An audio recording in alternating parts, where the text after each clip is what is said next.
Maggulay ako ng watermelon. Ito oh. Ito yung yung tira na sa yung kinain na dito yung laman, tapos ito siya dapat itapo na ito. So ngayon gawin ko to ng paraan. Gugulayin ko to. Ngayon balatan ko muna ito, tanggalin yung green.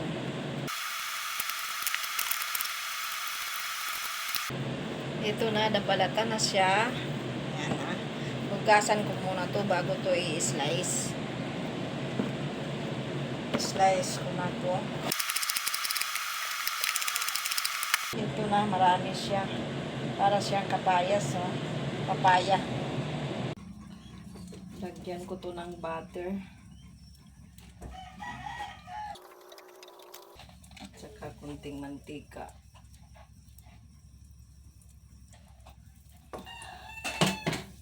Ilagay ko na yung bawang. Ilagay ko na yung sibuyas.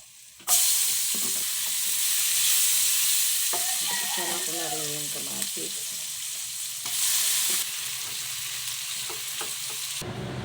Ilagay yung pork. I-slice ko na. Pinakuluan ko na rin yan. Pinapalambot ko na. Lagyan na natin ng liquid or seasoning. Mga 2 kutsara.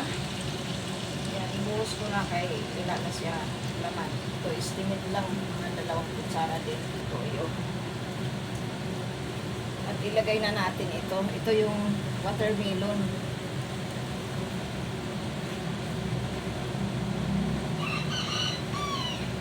Lagyan na ng black pepper. Tsaka magic. Lagyan natin ng kunting tubig. Ito yung tubig sa nilaga kung nilaga nitong karning baboy.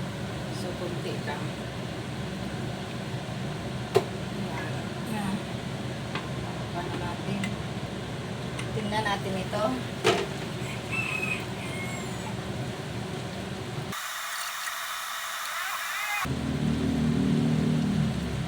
Okay na siya.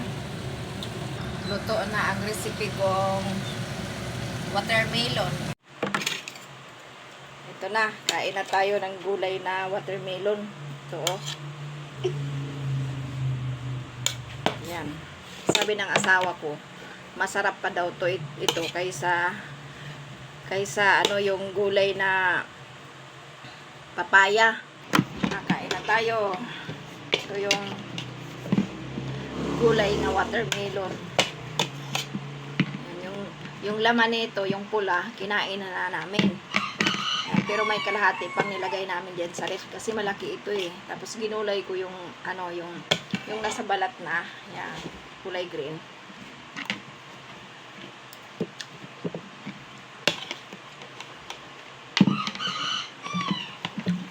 Masarap siya. Sabi nga ng asawa ko, papaya mas masarap pa daw to.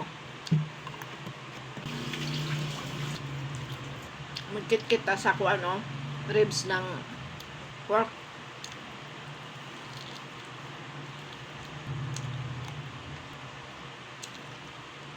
Gulay mo watermelon, lami dai gulayon ang watermelon nga kanang kuan gani nang salina sa imong gikan-an.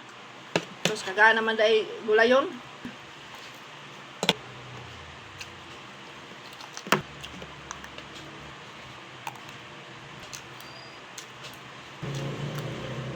Dagdagan pa na ako ng gulay.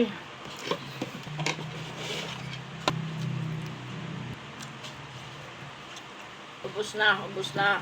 Sarap siya. Salamat sa nanonood. God bless sa inyong lahat. Paki-share and like para paki-share yung video ko para marami pang nakakaalam sa panahon ngayon. Kailangan may idea ang mamahal na mga bilihin. So hindi dapat sayangin. Ang watermelon ang kilo dito sa amin, tag 70 ang kilo. Ang watermelon nga, malaki yung binili ko kahapon. Mga 290 yung binayaran ko. Kaya naisip kong gulay. Diba, masarap. Libre na. Ulam.